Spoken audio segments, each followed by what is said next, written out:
I love monsoon. और मैं आपको सच्ची बात बताऊं, जब मानसून बारिश होती है ना, मेरा मन करता है पकौड़े खाने का। मुझे नोबिता चाहिए। क्यों? क्योंकि नोबिता के पास बहुत ही प्यारा दिल है। सो आई फील जिस लड़के के पास नोबिता जैसा दिल होगा, तो उसके लिए मैं अपना दिल हार जाऊंगी। लेकिन सिमरन को चाहिए एकदम नोबिता जैसा लड़का। तो अगर आप नोबिता के जैसे दिखते हो और अगर आप नोबिता के जैसे आपके पास दिल है, तो जरूर मुझे कांटेक्ट कीजिए। अरे वाह, ये तो बहुत मजेदार वाली बात हो गई।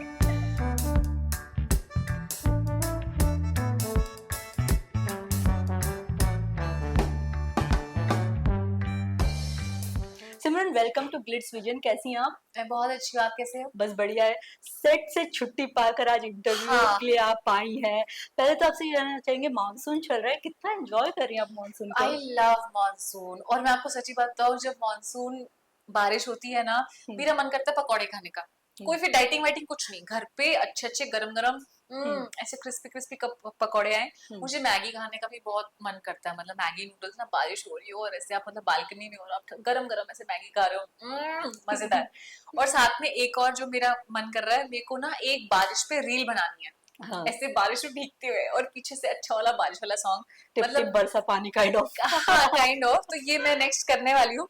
आज ही हम्म, मैंने एक रील बनाई है जो मैं अभी अपलोड करने वाली हूँ। और ये बारिश वाली रील तो मतलब it is, I will definitely make this one बहुत जल्दी। तो हाँ। रिसेंटली एक प्रोमो आया है जहाँ पे नील के ऊपर आप हाथ उठाए रही हैं अपनी हाँ, मम्मी के कहने पे। उस पे क्या कहना चाहेंगी, क्या ट्विस्ट लेकर आने वाली हैं आप? बिकॉज वो प्रोमो काफी ज्यादा इंटेंस लग रहा है। या एक्चुअली ना, अब इसमें मैं क्या कर सकती हूँ अब। ये लोग लड़ते रहते हैं और बीच में ना मैं सैंडविच हो जाती हूँ, मैं फंस जाती हूँ। एक तरफ मेरा हस्बैंड है, दूसरी तरफ मेरी मदर है। मैं किसका साथ दूं? और देखो, मेरे लिए तो दोनों ही, मेरे इक्वल है। हिसाब से तो एक मेरी मम्मी है और उन्होंने हमेशा मेरे लिए अच्छा किया है मेरे हिसाब से। और एक मेरा हस्बैंड है, उसने भी अच्छा ही किया है। तो फिर मेरे को मैं उनको बोलती हूँ कि मैं एक को कैसे चुनूं। हम्म, मैं नहीं, आप दोनों से बहुत प्यार करती हूँ, बस आप दोनों झगड़ना बंद करो। क्योंकि झगड़ते आप दोनों हो, लेकिन दिल ना मेरा दुखता है। हम्म, तो झगड़ना बंद करो आप लोग। तो ऐसा होता है। फिर ना नील कुछ बोल रहा था मम्मी के अगेंस्ट। हम्म, अब मुझे नहीं पता वो सच है या झूठ है, क्या है। लेकिन ना एविडेंस, या तो ऐसा ना बस अभी वो बोल रहा है। अब हम्म, उसके से बोलने पे मैं कैसे, मैं वैसे उस पर ट्रस्ट करती हूँ ना, यकीन करती हूँ पूरा। लेकिन कभी कभार क्या होता है ना कि, पर आप दोस्त के बारे में बोलो, किसी के बारे में हम्म, बोलो, कोई आप आंख बंद करके भरोसा कर लोगे। हम्म, लेकिन दूसरी तरफ जो दूसरे एंड पे आपकी मदर है, अगर हम्म, मदर के बारे में ऐसा बोल रहा है बिना किसी सबूत वबूत के, तो कैसे बिलीव क्या? करोगे? तो यही बेचारी रिद्धि ना फंस जाती है। और अभी तक जैसे जो मदर की सच्चाई है वो बाहर ऐसे नहीं आई है, हम्म, क्योंकि नील प्रूफ अभी तक तो नहीं नहीं कर कर पाया पाया। है। लेकिन यू नेवर नो, आगे का क्या पता कि अच्छा, मुझे पता चल जाए। मदर की आपने बात की है तो एक और खबरें आ रही है कि आपकी मम्मी जो है वो कंचन नहीं बल्कि कोई और है। इस चीज में कितना सच्चाई है, क्योंकि ये एक सोशल मीडिया पे फैंस ही है, इसका जवाब जानना चाहते हैं। तो एक और लेडी है हम्म, जो जो इंट्रोड्यूस हुई है। अब वो हम्म, कौन है और मुझसे कैसे रिलेटेड है, ये मुझे एक्चुअली पता नहीं है अभी तक। हम्म, क्योंकि मेरा एक्चुअली अगर देखा जाए तो रिद्धि उस लेडी से अभी तक मिली मिली नहीं है। नहीं है। अभी तक सिर्फ इतना दिखाया है कि वो थोड़ा मेंटली थोड़ी सी हम्म, ठीक नहीं है। और उनको इतने सालों से वो इसलिए ठीक नहीं है क्योंकि उनको इतने सालों से वैसी दवाइयां दी जा हम्म, रही है और ठीक तरीके से नहीं रखा जा रहा है, इसलिए उनकी हालत वैसी है। हम्म, अब जब मैं उनसे मिलूंगी, मैं उनसे बात करूंगी, क्या मुझे कोई कनेक्शन फील होगा उनसे? अब ये तो जब रिद्धि मिलेगी उस लेडी से तभी पता चलेगा कि क्या राज है और ऐसा क्यों है। हो सकता है कि मैं उनको टच करूं, मुझे कुछ फील हो कि हम्म, ये कुछ जाना पहचाना सा टच है। क्योंकि अगर आप किसी से रिलेटेड होते हो ना, तो आपको पता चल जाता है समाव, वो वाइब, वो एनर्जी मैच वैसी होती है। होती है, मैच हो जाती है। या हो सकता है वो ऐसी कोई पेशेंट हो जो फिर मैं उनसे सिंपथाइज करूं। लेकिन ये जरूर है कि अगर रिद्धि, मैं उनसे मिलती हूँ, तो डेफिनेटली उनको उस सिचुएशन से तो बाहर निकालूंगी निकालूंगी। ऐसा हो ही नहीं सकता कि अगर उनके साथ कुछ गलत हो रहा हो, चाहे वो कोई भी गलत कर रहा हो, मेरी मम्मी भी गलत कर रही हो, हम्म, तो मैं गलत का साथ तो बेसिकली कभी नहीं दूंगी। सो लेट्स सी, मतलब बहुत इंटरेस्टिंग होगा देखने के लिए कि जब रिद्धि उस लेडी से मिलती हैं तो क्या होता है।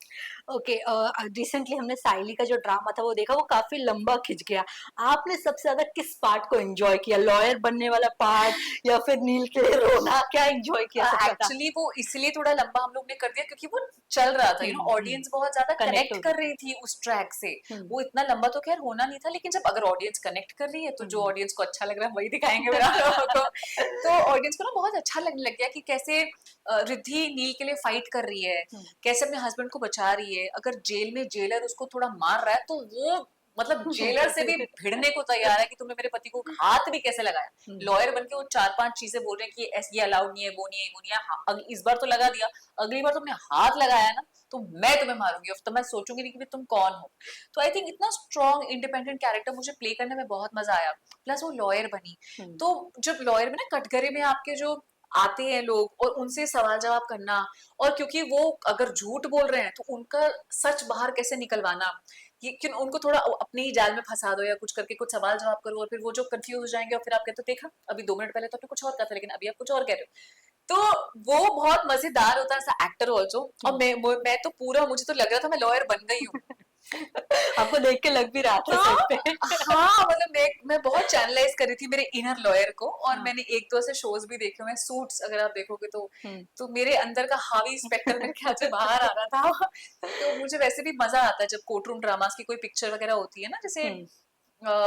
जितनी भी जो भी मूवीज वगैरह आती है मुझे देखने में मजा आता है, तो अब मुझे वो प्ले करने को मिला तो I really enjoyed. Okay, lastly जानना चाहेंगे कि रिद्धि तो एक आदर्शवादी पत्नी है, हम टेलीविजन पे देखते हैं, एज अ सिमरन कैसा लड़का चाहिए आपको लाइफ में? मैं एक्चुअली ना, मेरे लिए बहुत सिंपल है। ऐसे कोई मेरी इतनी कोई लंबी चौड़ी लिस्ट नहीं है कि मुझे ये चाहिए वो चाहिए वो चाहिए ये चाहिए, नहीं। तो मेरे लिए ना, आप लोगों ने तो देखा ही होगा, डोरेमोन में एक बहुत ही फेमस कैरेक्टर है नोबिता, और जो उसको डब करती है वो भी बड़ी बड़ी प्यारी लड़की है तो guys, what I am trying to say is that, Nobita style में बोल सकती हैं आप। तो हाँ, ये मैं बोलूंगी। पहले मैं नॉर्मल सिमरन स्टाइल में हाँ, बोलूंगी, फिर मैं नोबिता स्टाइल में बोलूंगी। यस। तो मैं कहना चाहती हूँ कि मुझे बस ऐसा नोबिता जैसा लड़का चाहिए। सीरियसली, मुझे जियान नहीं चाहिए, मुझे सुनियो नहीं चाहिए, मुझे बेकिसुगी नहीं चाहिए, ठीक है। मुझे डोरेमोन भी नहीं चाहिए, चाहे डोरेमोन के पास दुनिया भर के कितने भी गैजेट हो, जियान के पास ताकत हो, सुनियो के पास पैसा हो, डेकिसुगी के पास दिमाग हो, ये सब मुझे नहीं चाहिए। मुझे नोबिता चाहिए। क्यों? क्योंकि नोबिता के पास बहुत ही प्यारा दिल है। सो आई फील जिस लड़के के पास नोबिता जैसा दिल होगा तो उसके लिए मैं अपना दिल हार जाऊंगी तो यही एक बार नोबिता स्टाइल में। हाँ। हेलो दोस्तों, मेरा नाम है नोबिता और मैं ढूंढ रहा हूँ शिजुका को। अरे वाह, ये तो बहुत अच्छी बात है। वैसे तो नोबिता को शिजुका मिल गई है, वैसे ही सिमरन को भी उसके सपनों का राजकुमार जल्दी मिल जाएगा। अरे वाह, ये तो बहुत अच्छी बात है, लेकिन सिमरन को चाहिए एकदम नोबिता जैसा लड़का। तो अगर आप नोबिता के जैसे दिखते हो और अगर आप नोबिता के जैसे आपके पास दिल है तो जरूर मुझे कांटेक्ट कीजिए अरे वाह, ये तो बहुत मजेदार वाली बात हो गई वेरी मैं तो सीधा बोल नाइस। दिया मुझे कांटेक्ट कीजिए। मैंने फ्लो फ्लो में बोल दिया, मैंने क्या बोल दिया। नहीं, but yeah guys, if you are like Nobita you can definitely reach out to me. या मतलब अगर आप नोबिता जैसे हो तो चांसेस हैं सिमरन को बहुत इम्प्रेस कर चांसेस, सकते हो। सॉलिड, बहुत 100% अच्छा, अगर चांसेस। आपको इम्प्रेस करना हो तो क्या करना पड़ेगा? कोई आपका फैन अगर आपको इम्प्रेस करना चाहे? आई थिंक कुछ कुछ आउट ऑफ द वे जाने की जरूरत नहीं है। मुझे ऐसा लगता है कि अगर कुछ भी आप करेंगे ना, दिल से कुछ भी किया जाए तो वो पता चलता है। हम्म, बस कुछ नहीं, जस्ट बी योर सेल्फ। आपको you don't have to be someone else. एक होता है ना कि आपको जैसे आप हैं वैसे ही आप रहिए और वैसे ही बातें कीजिए और मैं उसी से इम्प्रेस हो जाऊंगी। आपको जैसा होता है कि मैं इस हीरो की तरह एक्ट करूंगा या इस बॉलीवुड स्टार की तरह एक्ट करूंगा या इस क्रिकेटर, नहीं। आप बस you just be your self. और अगर आप ये ऑनेस्ट विद योर सेल्फ, और अगर आप जो बोल रहे हैं दिल से बोल रहे हैं, वो दूसरे दिल तक 100% जाएगा, पहुंचेगा। ओके, चलिए लास्टली जाते आते अपने ऑडियंस को क्या कहना चाहेंगे, बिकॉज हाँ, सावन शुरू हो गया है, गणेश उत्सव आ रहा है, हाँ। रक्षाबंधन, बहुत सारे फेस्टिवल्स आ रहे हैं, तो आपके क्या प्लान्स है और फैंस को क्या कहना चाहेंगे आप? मुझे बहुत मजा आता है जब ये फेस्टिवल्स का ये सीजन स्टार्ट हो जाता है। बहुत एक ना अलग ही वाइब होती है। सबकी एनर्जीज एकदम हैप्पी हैप्पी बढ़िया होती हैं। आप जहाँ जाओ तो गणेश जी की मूर्ति बन रही है, दिख रही है, बहुत अच्छा लगता है। और हर जगह से फ्लावर्स लगे हुए हैं, लाइट्स लगी हुई हैं, तो ये सब देख के ना बहुत अच्छा लगता है। एक फेस्टिव माहौल होता है, मुझे बहुत मजा आता है।